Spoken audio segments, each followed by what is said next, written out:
Hello and welcome to The Big Picture.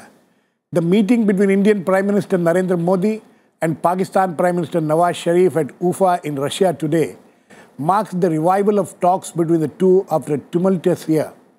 In this last 1 year, one saw the relationship swing from one extreme to another, beginning with Sharif attending the swearing-in ceremony of Modi and then the last-minute cancellation of Foreign Secretary-level talks, several border skirmishes, with the latest just a couple of days back, among other things.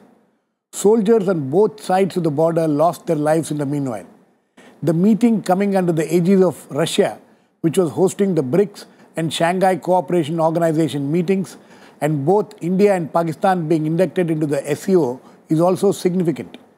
Now, with the two leaders breaking the barriers and also announcing some 5 significant steps to resume the relations, it is being seen as a breakthrough in the stalled relationship.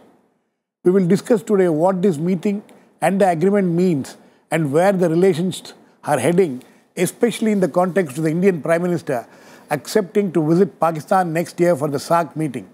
To discuss this, I have with me Alok Bansal, Director, India Foundation and a security analyst; Vinod Sharma, political editor, Hindustan Times; Siddharth Vardarajan, founding editor, The Wire.in; and from Ufa is my colleague Akhilesh Suman, who has been covering the visit to the Indian Prime Minister. Welcome to all of you. Alok Bansal, how do you see this, this agreement which has taken place between the two leaders and the meeting itself? To be very honest, this meeting has been phenomenal, because today morning itself, not only me, but most of the analysts were skeptical that there could be a joint statement. We all thought that after this meeting, as has been the norm, India and Pakistan would be issuing separate communique.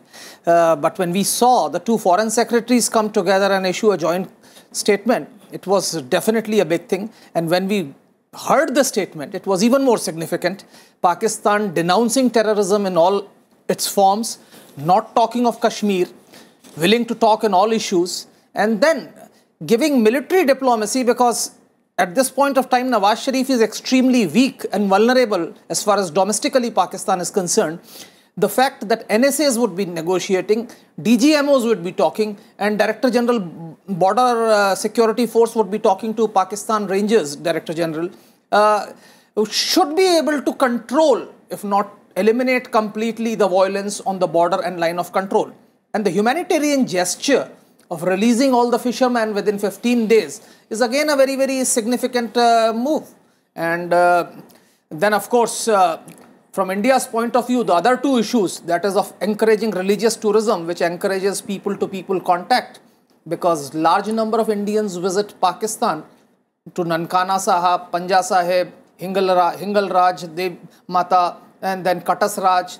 I am not sure about the details whether Sharda Peeth in POK has also been considered for Indians to visit. Similarly, Pakistanis, minorities come to, Hindus come, and many Muslims come to Ajmer Sharif, which is one of the most sacred Sufi shrines in the subcontinent.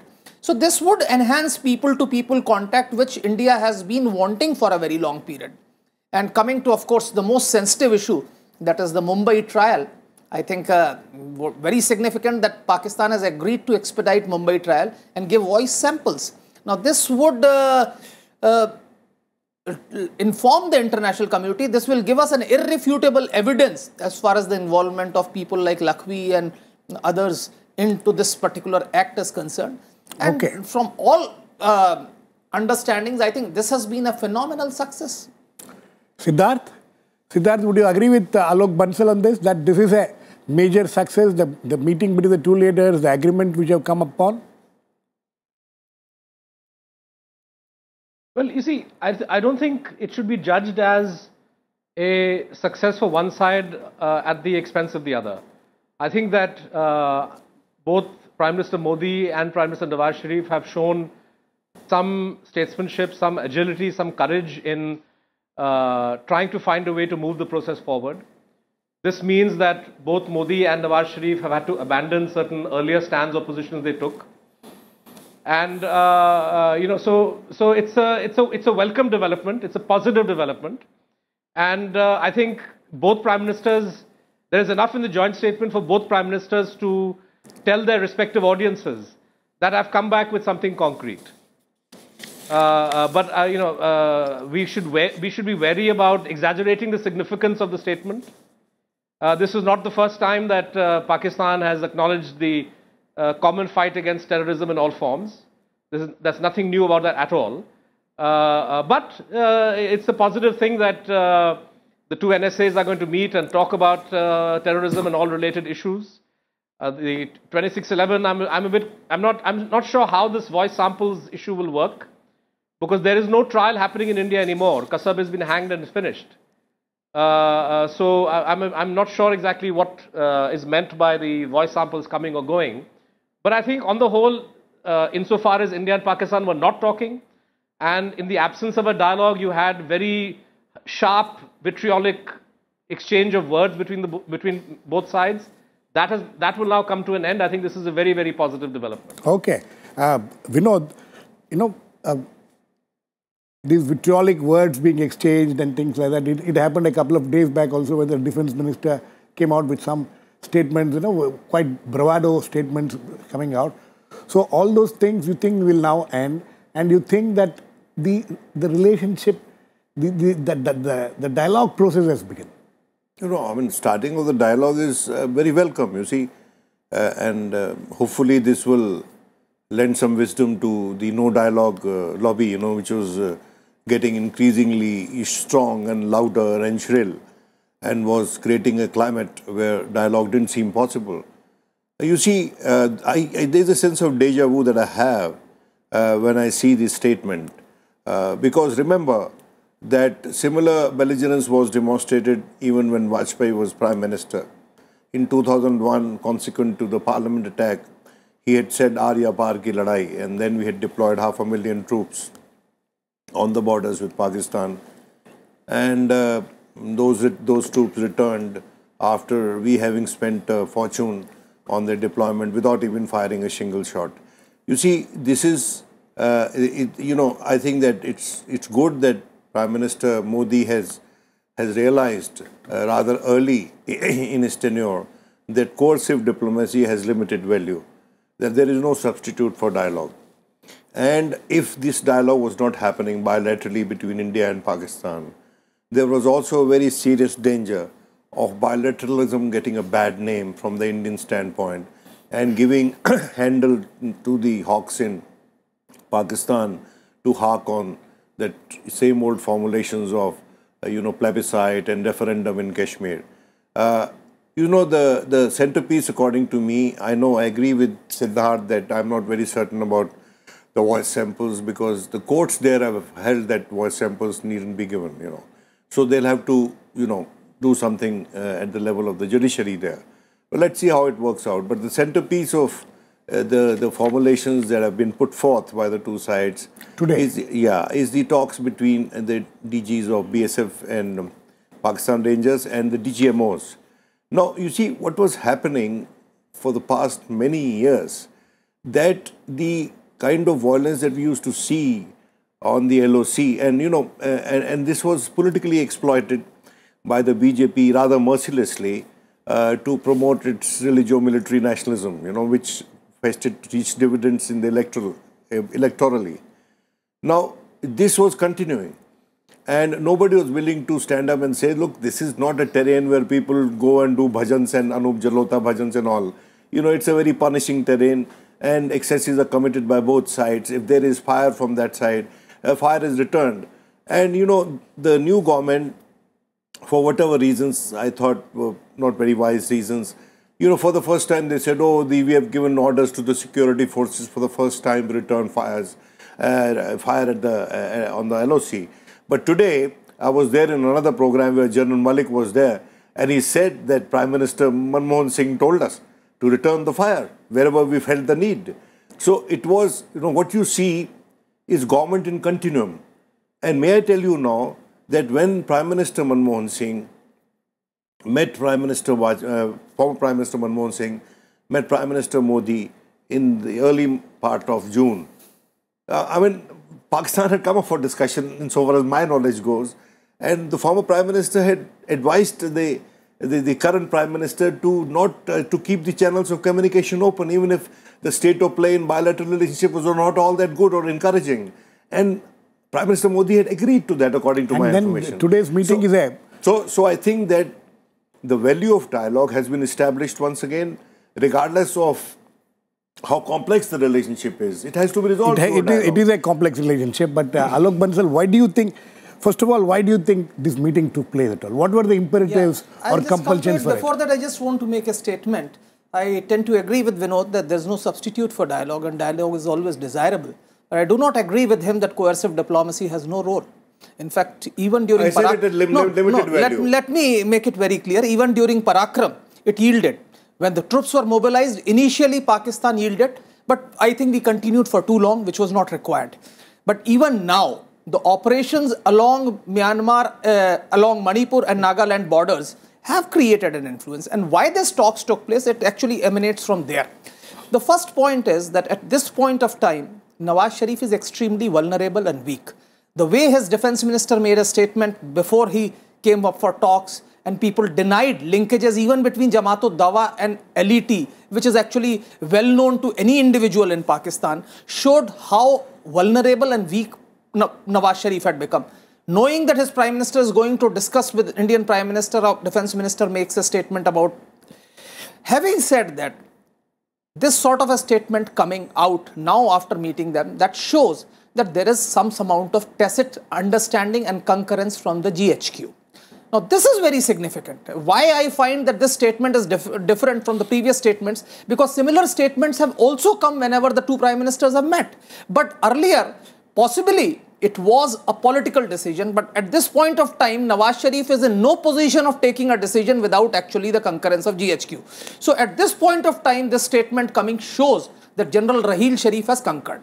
Now, why this statement has come, I think, for two reasons. One is the Pakistan... No, why? Not just the statement, the meeting itself. The meeting itself, I think, took place because I think as far as Prime Minister Modi was concerned, he wanted to show it to the international community that he is not a hawk. He wants to go the extra mile. He wants to walk the extra mile as far as peace is concerned. And he approached them. Secondly, as far as Shanghai Cooperation Organization is concerned, fighting terror is one of the major agendas for this organization. And I think it was essential to show to the community that we are willing to go ahead and talk. And if Pakistan had actually retracted or had not come out, probably it could have been painted in a wrong light. But more significantly, within Pakistan, I think the army realized that Zarbe has been going on for 1 year plus. They have still not achieved their objectives. Their army is still deployed. The operations in Karachi are going on. There are tumult in Baluchistan. And China-Pakistan economic corridor, which they are talking of, and talking of $46 billion investment, that cannot become a reality without peace. And that peace cannot come without... Okay, that's interesting. That's what I know. Siddharth, so you think that the role of Russia and China in this, bringing India and Pakistan both into the SCO, you think that that has played some role in bringing Modi and Nawaz Sharif together and being the reason for this meeting, or you think that you cannot connect them? No, I wouldn't connect them. I think that this is. I mean, I'm sure that Russia and China, along with other friends and well-wishers of both Pakistan and India, would have been urging both Prime Minister Modi and Prime Minister Nawaz Sharif to stop this downward slide that we've seen over the last 6 months. So undoubtedly they would have received advice from Washington, Moscow and Beijing, and perhaps even Pretoria and Brasilia. But I think what's driven this rapprochement or this new process is at the end of the day a recognition by the Prime Minister of India that not talking is unleashing or has unleashed a negative dynamic in the bilateral relationship, which is not conducive for the development agenda that he wants to pursue. People often forget that relations between India and Pakistan are so accident-prone and so fraught that dialogue is important not just in order to make a breakthrough, but sometimes only to remain still. Because if you don't talk, chances are that the relationship will deteriorate. And that's what we've seen in the last 8 or 9 months with the Raksha Mantri on the Indian side, the Wazir-e-Difa on the Pakistani side, making very sharp statements. We saw General Raheel Sharif also making a comment in response to something quite loose that Rajavindra Rathore, the junior INB minister, made after the Myanmar operation. So there's been this very unhelpful jingoistic rhetoric which has thrived in this climate of tension. And I think Modi, I hope, has recognized that you can't have a vacuum for very long in the relationship between India and Pakistan without negativity and vitriol rushing to fill that vacuum. Okay. And so that's what we've seen, and I think that he realizes that one needs to change and be more proactive and to actually start talking. But what about the compulsions of Nawaz Sharif? I don't see, quite frankly, Nawaz Sharif having made any fundamental change. The Pakistani side always took the view that they wanted to talk, and they were not the ones who were specifying conditions. So Pakistan has always been ready to talk. If you look at the last 8 or 9 months, or last 1 year, it's Nawaz Sharif who took a gamble to come for Modi's swearing in. He then agreed for the foreign secretaries to meet. So, I don't think he's the one who's done a U-turn. In fact, I would say he's running a bit of a risk, because if you look at the optics in the UFA statement, there is reference to terror, but there is only an implied reference to Jammu and Kashmir via the line in the joint statement that both Prime Ministers agreed that they need to resolve all outstanding issues. There's a phrase of that kind, right, which is a code word for Jammu and Kashmir, but there's no explicit reference to J&K. So there will be people in Pakistan who will attack Nawaz Sharif for releasing a statement which does not have the K word. Absolutely. But I think he can point to his audience and look, I've managed to shake Modi out of his no talks stance without dropping anything, without conceding anything. So that's why I think the statement is clever, because it allows both Modi and Nawaz Sharif to point to something that they have achieved in order to justify this meeting, okay, and what's going to follow with their domestic audiences. Okay. I think we have Akhilesh Suman now on the phone line, actually. Akhilesh, so what has been the atmospherics there? You heard our panelists here in the studio talking about it. What is the sense that you are getting that this meeting between Nawaz Sharif and Narendra Modi, was it something which has come out of the compulsions between the two countries, or you think that somewhere China and Russia have played a role in this? Girish, certainly a week ago we were speculating that there might be a meeting between Prime Minister Narendra Modi and Pakistan's Prime Minister Nawaz Sharif. But the Foreign Affairs was also always telling that there is nothing like that, there is nothing surety. A day earlier also, we were talking that whether it is certain. They were telling we will tell you when it is certain. Yesterday evening we were told that yes, they are going to meet. So I think what was the delay? Delay was that if they meet, even if they meet, what will be the outcome? They must show outcome, because they are going to meet in the SCO anyway. In SCO, both the Prime Minister of India and Prime Minister of Pakistan were going to make a statement in the plenary session and also in the restricted session. So I think it was in consultation to create a good atmosphere. The SCO members might have prevailed upon Prime Minister Narendra Modi and Prime Minister Nawaz Sharif. But I think the exercise was going on for a long time, that how long this type of silence and this type of disconnect between India and Pakistan will prevail. Girish, in the meantime, when we go to the agenda of SCO, you see the energy, connectivity and terrorism are the three major issues that SCO is going to deliberate upon. And President Putin in the very beginning has told that these are the three core agenda of the SCO along with other cooperations. So I think Prime Minister must have thought that you cannot get connectivity without the help and cooperation from Pakistan.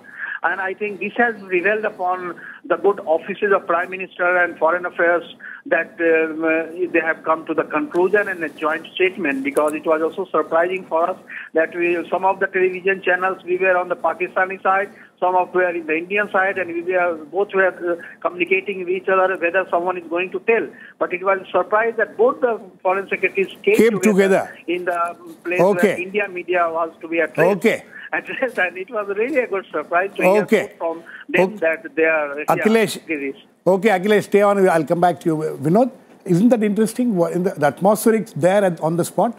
You see, two things. Our Prime Minister... And Akhilesh thinking that maybe there has been some amount of nudging on the part of Russia and China. May I say one thing? This kind of a statement is not an overnight job. It takes weeks to come to an understanding on this kind of a statement. And surely there was back channel activated. But why that, hesitation to announce a meeting? Because there is, many a slip between the cup and the lip insofar as Pakistan is concerned and India is concerned. Significantly, after India cancelled the Foreign Secretary level talks on the Hurriyat meeting question, it was a consistent position of Islamabad that they have called off the talks, so they should initiate the process. And the Prime Minister, in his wisdom, initiated that process.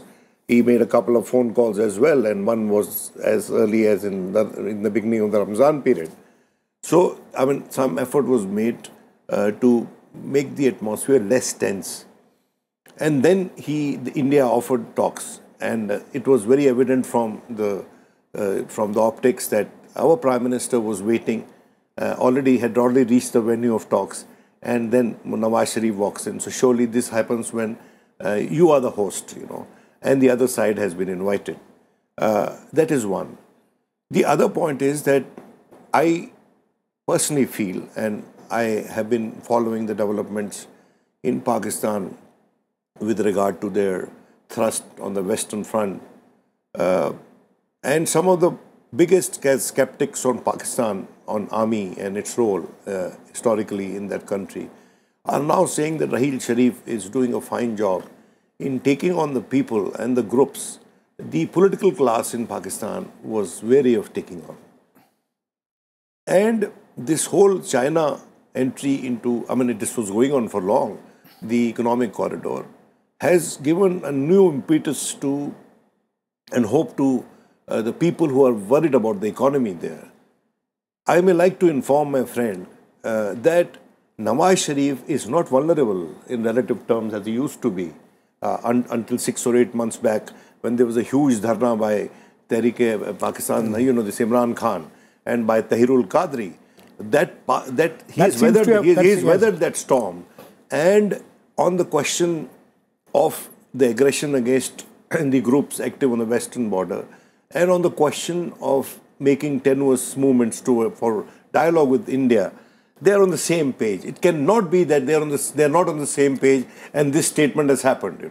By the army and the civilian leadership, they are on the same page.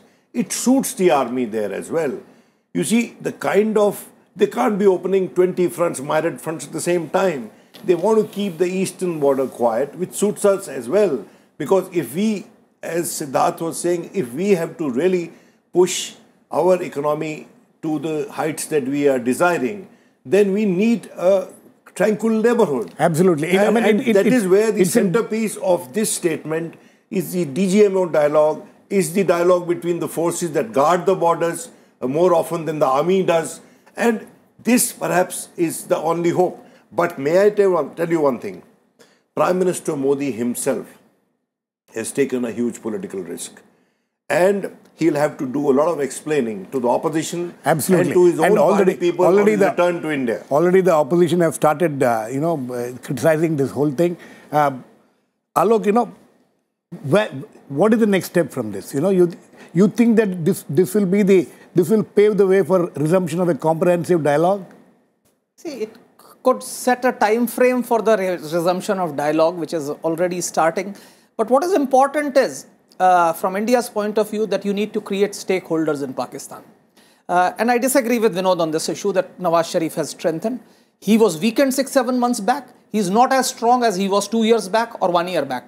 And he's continues. But how does it matter? How much does it matter? It matters. How much does it matter? No, it matters a lot because he cannot take, because Nawaz Sharif personally would like improvement of relations with India. No, but if he was weak, why would he have done, how could he have done all this? That's what I'm trying to say, that this statement has come, this meeting has come about because GHQ wanted it.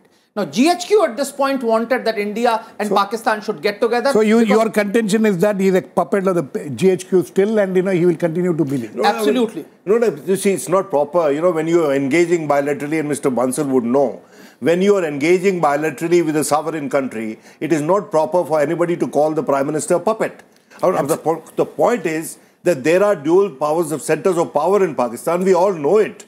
And Pak and India-Pak and Indo-US, they have been squarely in the domain of the army for long time. Okay. It's not a new, we have seen how the whole thing has gone. Take great delight in calling somebody a puppet. No, I did not call him a puppet, but let me make it very clear. Asif Zardari's statement which came, it showed how much the army runs Pakistan. Okay, I mean, Asif Zardari, Pakistan has come. Clear about Pakistan has come. After Tahirul Qadri and Imran Khan, army runs the roost. In fact, Nawaz Sharif listens to what General Sharif says. It's okay. You're actually, by raising the voice, you're raising suspicions about the Prime Minister's wisdom to go into this dialogue. Vinod, Siddharth, so you think that this could pave the way for some kind of a comprehensive dialogue? Do you think that keeping Kashmir out of today's statement was a wise thing? You see, we can proceed only if there is clarity on the Indian side that when we say we are ready to discuss all issues, we will actually deliver on that. That we will actually discuss and not hesitate to discuss issues that Pakistan wants to discuss. There's been an irrational fear among some sections in India that talking about Kashmir is tantamount to surrendering a position. That's not the case. I think it was important for Mr. Modi to not have the word Kashmir used in the joint statement because that will help him to manage domestic criticism more easily. And to that extent, I think the Pakistanis have gone out of their way to accommodate him. I think in return, it is essential that the BJP and Mr. Modi in their domestic positioning and their hard sell in India not go on about how they managed to score one over Nawaz Sharif. The dialogue can only proceed if both leaders are sensitive to the vulnerabilities of the other partner. Right. So Nawaz Sharif, it is true, would not have signed on to this statement without the backing of all stakeholders in Pakistan, including the Pakistani military. But there is no reason for Mr. Modi to want to make Nawaz Sharif's task even more difficult. And we will do that. We will make it more difficult if we start celebrating the fact that Kashmir is not there and so on and so forth. I think it's important that both sides look at the statement for what it is, which is a step forward. Both sides did a bit of give and take, and that's where things stand. Okay. Alok, would you agree with that at least? No, I agree. I'm trying to say that it has been a big victory, but we need not celebrate it because I think diplomacy doesn't require that we should celebrate that, and I think that's an absolutely justified point. So you think, but Vinod, you think that the Prime Minister, when he comes back, will have to explain to his own constituency about what happened, and you think he'll be successful in doing that? You see, the fact of Kashmir not being mentioned, I mean, it is inconsequential. I mean, in actual terms, because Kashmir has been on the agenda even after we signed the Simla Pact and we said UN resolution stands superseded. Okay. Because Kashmir is mentioned as an outstanding dispute even in the Simla Pact. Let's not get into that.